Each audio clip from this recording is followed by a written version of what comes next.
What's up, everybody? Welcome back to Chess Crafters. Today, I'm going to show you how to checkmate with two bishops. Now, to achieve this, we're going to have to corral the opponent's king into a corner, and with our bishops, we're going to create a barrier that the enemy king cannot cross. We'll use this barrier, along with our king, to maneuver the opponent's king all the way to the edge of the board. Now, take a look at this position. The red squares are controlled by our bishops, while the green squares are safe for our opponent to move to. We'll use our pieces to limit those safe squares for the opponent's king and drive it all the way to the edge of the board. The easiest thing for you to remember when trying to checkmate with two bishops is simply to put those bishops side by side and then bringing your king in to assist. Now the opponent's king has moved to d7. So what can we do to limit its safe zone, those green squares I showed earlier? We need to make a move that's going to prevent the black king from coming back to the 6th rank. Now, in order to prevent that, we got to move our king to d5. And now that blocks this e6 square. Now, the opponent moves to e7, so we'll block the f6 square with the bishop to e5. d7, played by black, and following our rule, we place our bishops side by side, narrowing the king's spaces to only 6 squares. We'll repeat this pattern and bring the king all the way to the board's edge. With only one available square on the 7th rank, we block it with bishop to e6. Now this achieves our first goal. Now, the next and most important step is to shove the opponent's king all the way into the corner. And again, I have a pretty easy pattern for you to remember here. What we're going to do is step back with the bishop that is closest to our king, then move our king to that spot, followed by placing the bishops once again side by side. Now we've forced our opponent into the corner, cutting off the e8 square with the bishop and creating an impenetrable barrier with our king's help. Let's repeat this process with the other bishop, inching the black king closer to checkmate. Repeat this pattern until your king is 3 squares away from the board's edge. Now be cautious of avoiding a stalemate and preventing the opponent's king from escaping to the center. Now here's where things get just a little bit tricky.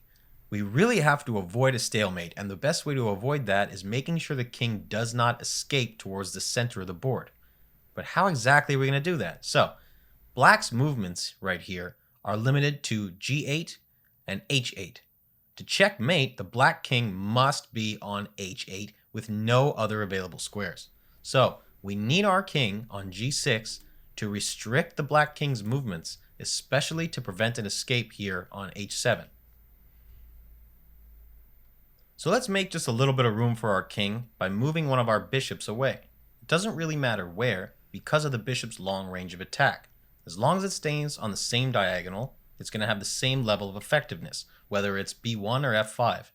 But for sake of argument, let's go with f5. We move to f5 and the black king moves to h8. Then white brings our king to g6. Now all of our pieces are set for white to deliver that checkmate. King to f8, bishop to e6, check, h8, bishop to g7, and there's your checkmate. So this theory is called creating a box or a barn for the opponent's king, driving it all the way into the corner to deliver that final blow. Let's see it again with some examples. I'll play these examples directly from chess.com so that you guys can follow along. If you want to figure out how to get there, go to Learn, and then Endgames, and then select Checkmates and two bishop mates. We're going to start with some easy examples and then progress to a bit more complicated ones. This first example is very straightforward, as you can see. The king is already in the corner, and as white, we just need to deliver that final checkmate. Bishop to b2, and bishop to f5. Now in the second example, our king is perfectly placed, and our light square bishop protects this c8 square, preventing our opponent's king from escaping to the center like we were worried about earlier. Bishop to b4, and checkmate. And finally, we have a more challenging position here, with the black king on the 6th rank. Our mission is to bring it to the edge of the board. From the safe zone of the king, we see it has 3 squares available on the 6th rank and 1 on the 5th. So what move can white play to restrict the king from going to d6? That's right, it's bishop to c5. Notice how the safe zone just got smaller? Now, there is a crack in our barrier on e6 where the opponent king can slip right through. To prevent that escape, we're going to play our king to d5 to eliminate the chance of the other king running away. Next, our simple pattern that says bring your bishops side by side, that's what we need to do. The black king is almost near the corner of the board, so we need to keep taking away its available squares until it reaches our desired location, which is right in that corner. Again, on the 7th rank, the only available square is c7. So what move can white play now to control that square first?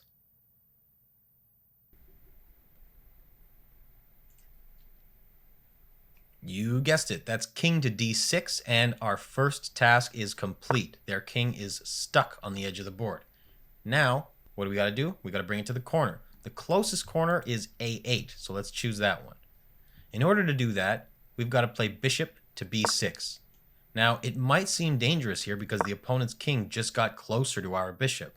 We needed to do that in order to protect the d8 square here, not to let black get to the center of the board. Next, we move bishop to c7, which brings it back to safety. After that, we're going to use our own king to corner the opponent.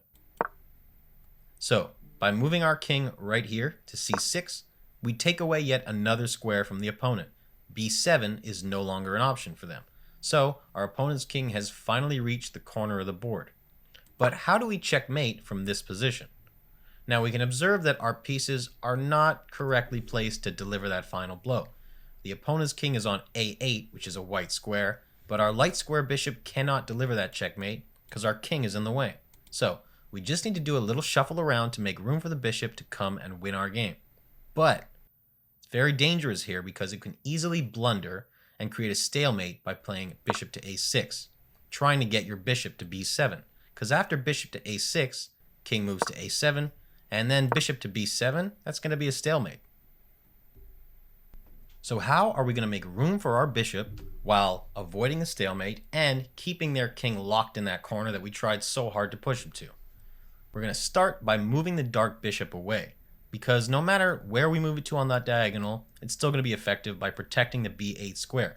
So black is forced to play a7.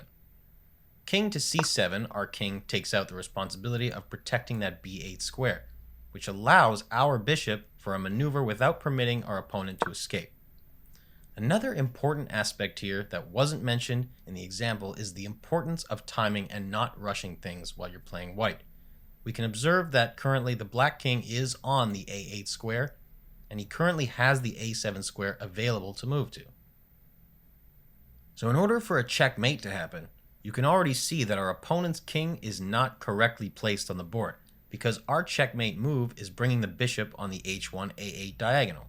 But if we do that now, the king can easily escape through the available a7 square. Now at the same time, we cannot play bishop to e3, trying to take away that a7 square because this is going to end up in a stalemate. So what white has to do here is we've got to make a waiting move, moving our dark square bishop anywhere on the same diagonal that he already is. Now after that move, black is then forced to move to a7. And now he's finally in the correct placement to deliver our checkmate. So now we can play bishop to d4, leaving the king with only one available square, a8. And after that, bishop to c6 is how you finally deliver that death blow. And that's about it. I hope you found this tutorial on the two bishop checkmate insightful. And even though you don't see it often because it's pretty rare that you'll get into these exact scenarios in the middle of a game, it's a powerful pattern to know. And you'll still find plenty of checkmating possibilities using your two bishops in a mid-game just as well as an endgame.